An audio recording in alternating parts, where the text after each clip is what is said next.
3일 신고 한자 12. 천무형질의 형. 형과 상의 차이점은 모양상, 태, 자, 모, 양. 네이버 한자사전에서 보면 뜻은 모양이라고 하고 부수는 터럭삼이네요. 생김새가 뚜렷해 보인다는 뜻으로 형상을 뜻한다고 합니다. 자, 이거는 같은 높이 두 개의 물건이라고 하죠. 리딕단넷에서 보면 갑골문 근문에는 나타나지 않았던 글자죠. 옛날부터 있었던 글자가 아니에요. 네이버 사전에 있는 것처럼 똑같은 물건이 두 개가 있는 형태로는 보여요. 지금 하나로 연결해놨지만 두 개가 있는 걸로 보이죠. Chinese Etymology에서 보면 현재 우리가 쓰고 있는 문에 있는 거하고 같은 걸로 써요. 여기 설명으로는 우리가 알려는 이 모양이 손 모양이고 리프팅 들어 올리는데요. 손잡이 정도 되는 개념 같은데 그걸로 들어 올려서 연다라는 의미로서 열다라는 의미가 쓰였다고 그러는 거거든요. 이 글자를 보면 이게 손 모양이거든요. 갑골문에서는 이게 손을 뜻했어요. 그래서 이 사람이 hands라고 쓰는 거거든요. 그렇다면 어떻게 형상이 됐느냐? 이 형은 구체적인 형태가 있는 것을 말을 하거든요. 두 개라면 수에서 하나는 주관적이고 두 개 이상은 객관적이에요. 단수는 주관적이고 복수는 객관적이거든요. 같은 물건이 두 개 있기 때문에 남이 봐도 모양이 같은 것이죠.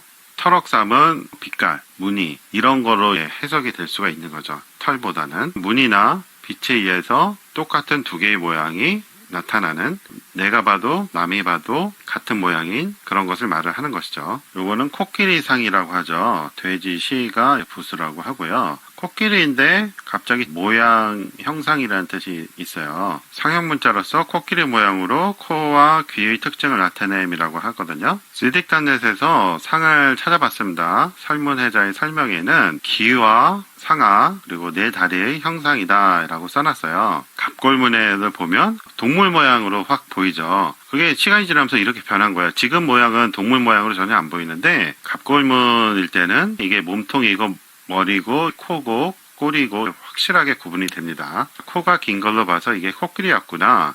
에티몰로지 사이트에 근문에 보면 완전히 코끼리 모양이에요. 그쵸?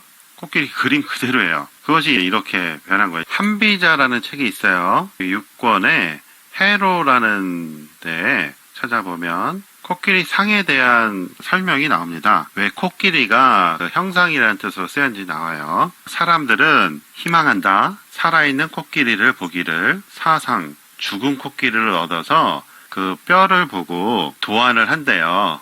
어떻게? 살아있을 때의 모습을 상상을 한대요. 살아있는 코끼리를 보기를 원하지만 살아있는 코끼리가 없으니까 죽어있는 코끼리의 뼈를 보고 살아있을 때의 모습을 상상을 한대요. 옛날에 은나라 주나라 때는 코끼리가 있었어요. 날씨가 따뜻해서. 시간이 지나면서 기후가 변하면서 추워지니까 코끼리들이 살지 않았거든요. 인터넷에서 검색해보면 이런 코끼리 모양의 청동기가 있어요. 옛날에는 현재 중국 대륙에 코끼리가 살았다는 얘기거든요. 그래서 코끼리 뼈가 있었던 거죠. 살아있는 코끼리는 없어도 코끼리 뼈가 있어서 그거를 보고 상상해서 그린다. 사람들은 생각대로 상상해낸 것을 모두 상이라고 한다. 그래서 코끼리가 형상을 나타내는 글자로 쓰이게 된 계기가 된 거예요. 이러한 코끼리 모양에 사람 인변이 붙어서 모양상이 돼요. 이게 코끼리 뜻에서 완전히 모양이라는 뜻으로 쓰인다는 것이죠. 회남자라는 책이 있고요. 정신훈이라는 데에 이런 말이 나와요.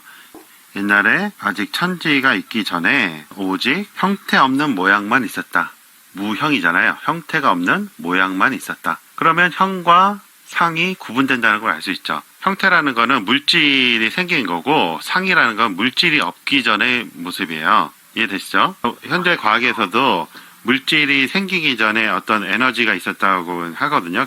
동양적으로 기운이라고 하는데 혼원일기라고 해요. 특정한 모양은 없지만 형태는 없지만 어떠한 상은 있었다는 거죠. 이렇게 해서 형과 상이 구분이 되고요. 그리고 모양태라는 글자도 있죠. 능히 할 수 있는 자신의 찬 생각이 얼굴에 나타내는 데서 모양태도를 뜻한다. 사람이 어떤 마음을 먹으면 그게 생각으로 되고 그 생각이 얼굴에 나타나잖아요.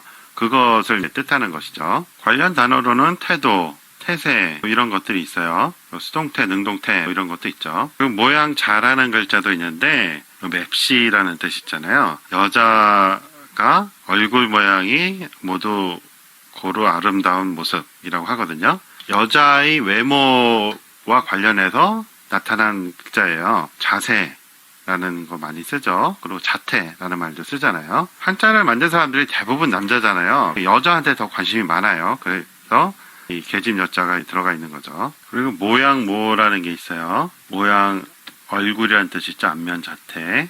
원래 한 동물의 이름이었다고 생각되지만 사람의 탈을 쓴 모양을 뜻한 대로 변했대요. 탈을 만들 때 어떤 사람 얼굴을 본떠서 만드니까 그렇게 된 것이죠. 마지막으로 모양양이에요. 상수리나무 상도 된다고 하는데 뜻은 견본이라는 뜻이 있거든요. 본래는 나무 이름이었는데 제가 볼 때 어떤 모양을 옛날에 나무로 조각을 많이 했잖아요. 나무로 깎아서 했기 때문에 모양의 뜻이 생기지 않았나 합니다. 대종교 3.1신고 문화원에서는 3.1신고 연구자들이 모여 토론해서 합의된 해석을 대종교 출판사를 통해 출판하려 합니다.